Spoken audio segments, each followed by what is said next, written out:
என்னடா அண்ணன் தண்ணி கேட்டு விட்டாரு. கொஞ்சம் இரு வரேன்.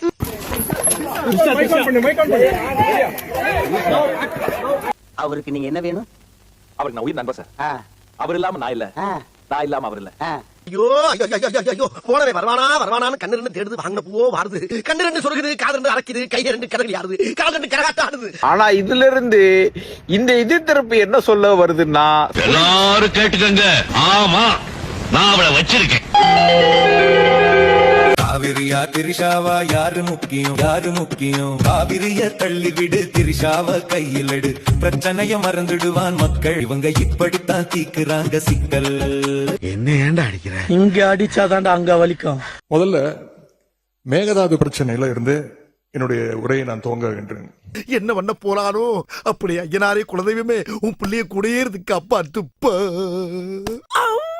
மேகதாது அணை கற்ற கர்நாடக அரசை தடுக்க இந்த அரசு என்ன நடவடிக்கை எடுத்திருக்கிறது என்று இந்த அவைக்கு நீங்கள் தெரிவிக்க வேண்டும். ஒன்ன மாதிரி நாயெல்லாம் எதுக்கு பக்கத்துல வச்சிருக்கேன்? வாயத்துடன் சொல்றா என்ன? கோரிக்கை மனு சமைத்துள்ளார்கள்.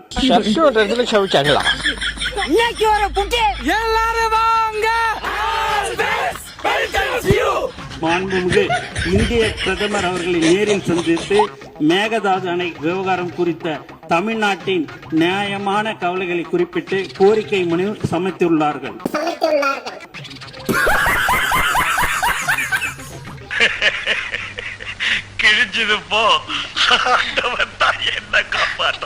முழு பயிர்க்கடன் தள்ளுபடின்னு இங்க தேர்தலின் போது வாக்குறுதி கொடுத்துவிட்டு இன்றைக்கு ஆட்சிக்கு வந்துவிட்டு அரைகுறை தள்ளுபடி மட்டும் செய்வது ஏன்?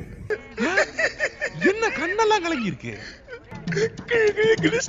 காவிரியில தண்ணி வராத காரணத்தினால குறுவை சாகுபடி இன்னைக்கு மொத்தமாக இல்லாம போயிடுச்சு.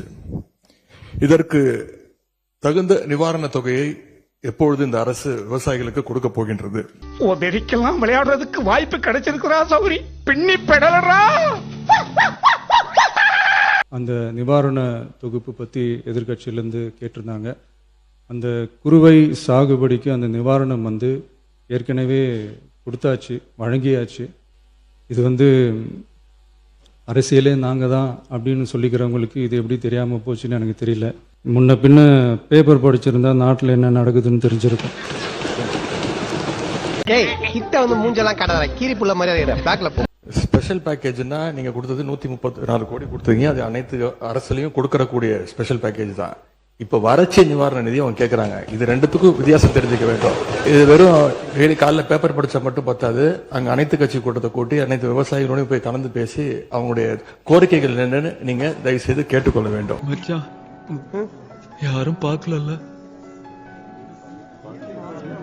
இங்க 200 பேர் யாரும் பார்க்கல. வருங்கால அமெரிக்க ஜனாதிபதி முருகேசன், வருங்கால அமெரிக்க ஜனாதிபதி முருகேசன், வருங்கால அமெரிக்க ஜனாதிபதி முருகேசன். இந்த பானை தண்ணி எடுத்து போய் கொட்டி கக்கூஸ் கொடுப்போம் சொல்றாங்கல்ல. கொடுத்த காசுக்கு மேல கூவராண்டான்னு சொல்ற மாதிரி கட்சிக்கு கட்சி தாவி தாவி பொழப்பு நடத்துற வைகோவும் துரை வைகோவும் இப்ப நேரா ராகுல் காந்திய போய் பார்த்து மாலை போட்டு நெக்ஸ்ட் பிரதமரே இவர்தாங்கிற அளவுக்கு கூவி இருக்காங்க. மூஞ்சி இந்த கண்டிச்சிட்டு இருக்கும் போதே நீ அக்காவை ரசிக்கிறியே, மூஞ்சி இருந்தா நீ எத்தனை அக்காவை ரசிப்ப? இது எந்த காலத்திலும் காங்கிரஸோடு ஒட்டுமில்லை, உறவுமில்லை, கூட்டுமில்லை. இதுக்கு போய் உதைக்கிறாங்களே. அதாவது கழுது மேய்க்கிற பையனுக்கு இப்படி ஒரு அறிவான்னு உன் மேல எல்லாருக்கும் பொறாமடா. ஈழத்தமிழர்கள் பல்லாயிரக்கணக்கிலே படுகொலை செய்யப்பட்டு லட்சக்கணக்கான தமிழர்கள் படுகொலைக்கு மன்மோகன் சிங் அரசுதான் பொறுப்பு. ஒவ்வொரு சொட்டு தமிழனின் ரத்தத்துக்கும் இந்திய பிரதமர் மன்மோகன் சிங் அரசுதான் பொறுப்பு. இப்பதான் நீ உத்தம பத்தன. எது உத்தம பத்தனா? ஆமையா இந்த மாதிரி சாப்பிடு. ஐயோ, ஈழத்தமிழர்களை காவு வாங்குவதற்கு, கொண்டு குவிப்பதற்கு காங்கிரஸ் ஒரு காரணமாக இருந்தது. இனத்துக்கு எவன் துரோகம் செய்தாலும் நான் விட மாட்டேன். ஒப்பம் வந்துட்டாலும் பெரிய ராஜராஜ சோழன் அப்படியே கத்தி எடுத்து சண்டை போட்டு சொடக்கட்டின்னு ஜெயிச்சிருவாரு. இப்போ காலை உணவு திட்டமா யார் கொண்டு வந்தது? அது எம்ஜிஆர் கொண்டு வந்த திட்டம். குழப்பத்துல பிறந்தவனே ஒரு டீ வாங்கி கொடுத்தானா எது வேணாலும் பேசுறது. முதல்வரின் காலை உணவு திட்டம் ஆல்ரெடி எக்ஸாம்ல கேட்டிருக்காங்க. அதனாலதான் நம்ம பாக்குறோம். திட்டம் தொடங்கப்பட்டது பார்த்தோம்னா செப்டம்பர் 15 பேரறிஞர் அண்ணாவுடைய பர்த்டே.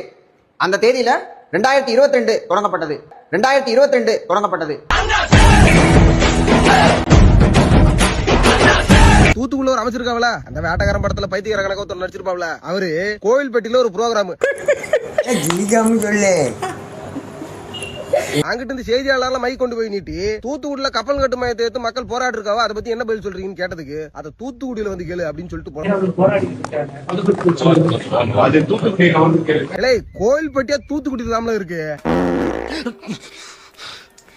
கேள்வி கேட்டா பதில் தெரிஞ்சா பதில் சொல்லு, இல்லனா வழக்கம் போல நோக்கம்னு சொல்லிட்டு போக வேண்டியதானே. இல்ல எவனுக்கு தான் மந்திரி பதவி கொடுத்தது? தூத்துக்குடி பிரச்சனை தூத்துக்குடியில வந்து கேளுங்கிறியா? அப்புறம் நாளைக்கு கச்சத்தூக்கு பிரச்சனை கச்சத்தூக்குள்ள போய் பேச முடியும்? இந்த ஆக்கங்கட்ட குவில அமைச்சரா போட்டு எதுக்குல சீவனை வாங்குதிய?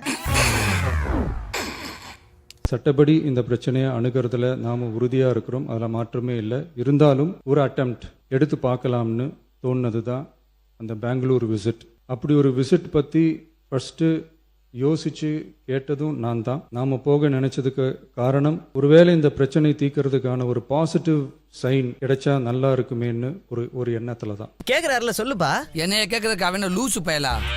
ரெண்டு ஆப்ஷன் தான் தலைவர் அவர்களே. ஒன்னு மேகதாட்டு டேம் கட்டணும், இல்ல மேகதாட்டு டேம் கட்டக்கூடாது. இதுல நடுவுல என்ன முயற்சி? we don't need the dam, அவ்வளவுதான். no dam, no need of the dam.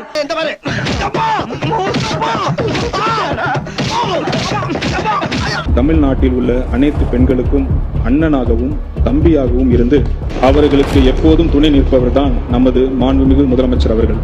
சோறு திங்கிறியா வேற ஏதாவது திங்கிறியா? நீ இங்க வந்து அறிவு கட்டணமா பேசிக்கிட்டு இருக்க. நீ 1997 இருந்து தளபதியோட தீவிர ரசிகையா இருக்கிறேன். 2014 இருந்து பில்லா ஜெகன் அண்ணா கூட வந்து ரசிகர் மன்றத்துல இருந்து ஒர்க் பண்ணேன். அண்ட் கலெக்டர் அப்போ நான் தடுக்கிறேன், ஆள் ஷவுட் ஆனால என் மேல விழும்போது என்னால வந்து தடுக்கவே முடியல. தள்ளி பார்க்கறேன் முடியல. இவர் மாத்தி அவன் விடிய காலம் இருந்துச்சு நான் சத்தம் போடுறேன். நான் ஒரு பெண்ணை நம்பி வந்ததுக்கு எனக்கு நீ நம்பிக்கை துரோகம் பண்றேன்னு கேட்டதுக்கு அவன் நீ வெளியில சொன்னேன்னா உன்னை மிரட்டிடுவேன், சரவணன் தானே கூட்டு வர சொன்னாரு, நீ நியாயம்னா சரவணன் போய் கேட்டுக்கோன்னு சொல்லிட்டு.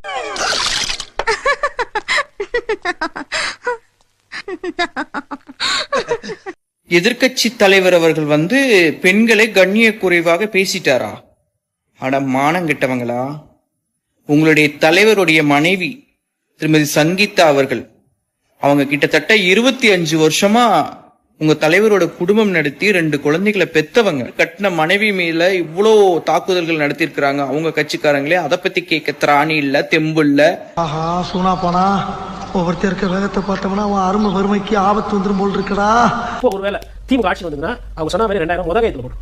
அதிமுக ஆட்சி வந்தா 10,000 எடப்பாடி பழனிசாமி போடுறாங்க. 100% சத்தியமா 2 பேரும் பண்ணிப்போம். அதிமுக ஏன்னா இதை பண்ணா இங்க எங்க ஃபண்ட் வரும், அந்த ஃபண்டை எங்க எடுத்து வருதுன்றது அவங்களுக்கு தெரியும். திமுக கட்டின பில்டிங் அதிமுக கட்டின பில்டிங் பார்த்து போர் அடிச்சோம்னா புதுசா ஒரு பில்டர் வந்து பெரிய சைட் தூக்கி கொடுத்தீங்க. ஐயா அவருக்கு காலமே போட தெரியாது, பில்லர் தெரியாது, அவருக்கு ஸ்ட்ரக்சர் தெரியாது, அவருக்கு வந்து எந்த எவ்வளவு சிமெண்ட் போடணும், எவ்வளவு ஜல்லிகள் ஒண்ணுமே தெரியாது. அப்ப கட்டி பிடிச்சதுக்கு தான் தெரியும் கட்டணம் நீடிச்சு நினைக்குமா இல்ல தலைமையிலே உருவ மாட்டது. என்னடா ரொம்ப பயமுறுத்துறீங்க. இன்னும் ஒரு படி மேல போய், இன்னும் பல படி மேல போய், தமிழ்நாட்டில் இதுவரைக்கும் எந்த கவர்மெண்ட்டுமே வாங்காத அளவுக்கு கடன், அவ்வளவு கடனை வாங்கி வச்சுக்கிட்டு அந்த கடன் சுமையும் உயர்த்தி வச்சிருக்கிறாரு. கரெக்டா அங்கேயே துப்பிட்டானே. அரசு நிலத்தில் வீடு கட்டி வருடக்கணக்கில் சட்டப்பூர்வமான மின் இணைப்பு, வீட்டு வரி போன்ற ஆவணங்களுடன் ஆக்கிரமித்துள்ள அனைவருக்கும் பட்டா முறைப்படுத்துதல். தமிழ்நாட்டு மக்கள் யாரெல்லாம் ஓட்டு போட்டு இன்னைக்கு ஒரு நடிகரை தேர்ந்தெடுத்து சிஎம் ஆக்கியிருக்கீங்களோ அவங்க எல்லாருமே இன்னைக்கு முக்கியமா பண்ண வேண்டிய விஷயம் கண்ணாடியை பார்த்து துப்பிக்கோங்க. விஜய் சார், நீங்க தான் எங்களுக்கு பட்டா கொடுக்கணும். போன ஆட்சியிலையும் அதுக்கு முந்தான ஆட்சியிலையும் 20 பேருக்கு 20 பேருக்கு பட்டா கொடுத்தாங்க. உங்களை நம்பி தான் நாங்க ஓட்டு போட்டோம். எங்களை புள்ள குட்டிங்களை வச்சுட்டு நாங்க எங்க போறது? எங்களோட கஷ்டம் எல்லாம் உங்களுக்கு தெரியுமா? யாரும் ஒண்ணு கவர்மெண்ட் வேலை செய்யறவங்க கிடையாது, நாங்க எல்லாருமே கூலி வேலை செய்யறவங்க தான். என் புருஷன் இறந்து 10 வருஷம் ஆகுது, என்னையே காலி பண்ண சொல்றாங்க. நாங்க என்ன சார் பண்றது? இதுக்காக நாங்க உங்களை ஓட்டு போட்டு உங்களை தேர்ந்தெடுத்தோம். ஏன் இப்படி டென்ஷன் ஆகுறீங்க? என்னது பண்றேன் பண்ணிட்டு ஏன் டென்ஷன் ஆகுறேன்னு என்னைய கேக்குறா நீ? போங்கண்ணா, இப்பெல்லாம் சின்ன சின்ன விஷயத்த ஊதி ஊதி பெருசாக்குறீங்க. அண்ணா மாமண்ணா, நீ ஒரு மாமா மண்ணா. எங்கள் தளபதி தான் உண்மையான தலைவர், மக்களுக்கான தலைவர், ட்ரூ லீடர். பூமாரி தேன்மாரி நான் பொழியும், நீ ஒரு முள்ள மாறி. எப்படி நம்மால் பின்றேன் பாரு. சும்மாவா? நம்ம சங்கத்தோட ரத்தம் உடம்புல ஓடுது இல்ல? சொல்ல வந்த விஷயத்தை நேரம் சொல்ல போறே இல்லையா? மாண்புமிகு அமைச்சர் வேளாண்மை உழவர் நலத்துறை மாண்புமிகு அமைச்சர் அவர்கள் வேளாண்மை நிதிநிலை அறிக்கை என்று தாங்கள் அவை முன் வைத்திருக்கிற அந்த அறிக்கையை மட்டும் விரிவாக படிக்கும்படி நான் கேட்டுக்கொள்கிறேன்.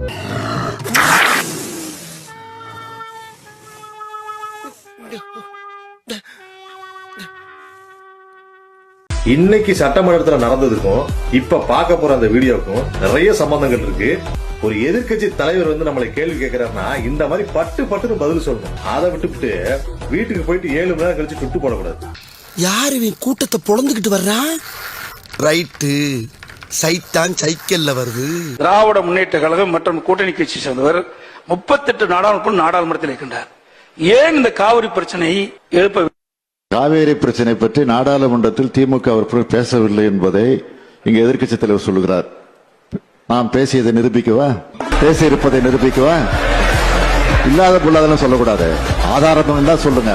பேசவில்லை என்பது அதுவும் சட்டமன்றத்தில் வந்து ஒரு எதிர்க்கட்சி தலைவர் பேசுவதுதான் மரபா?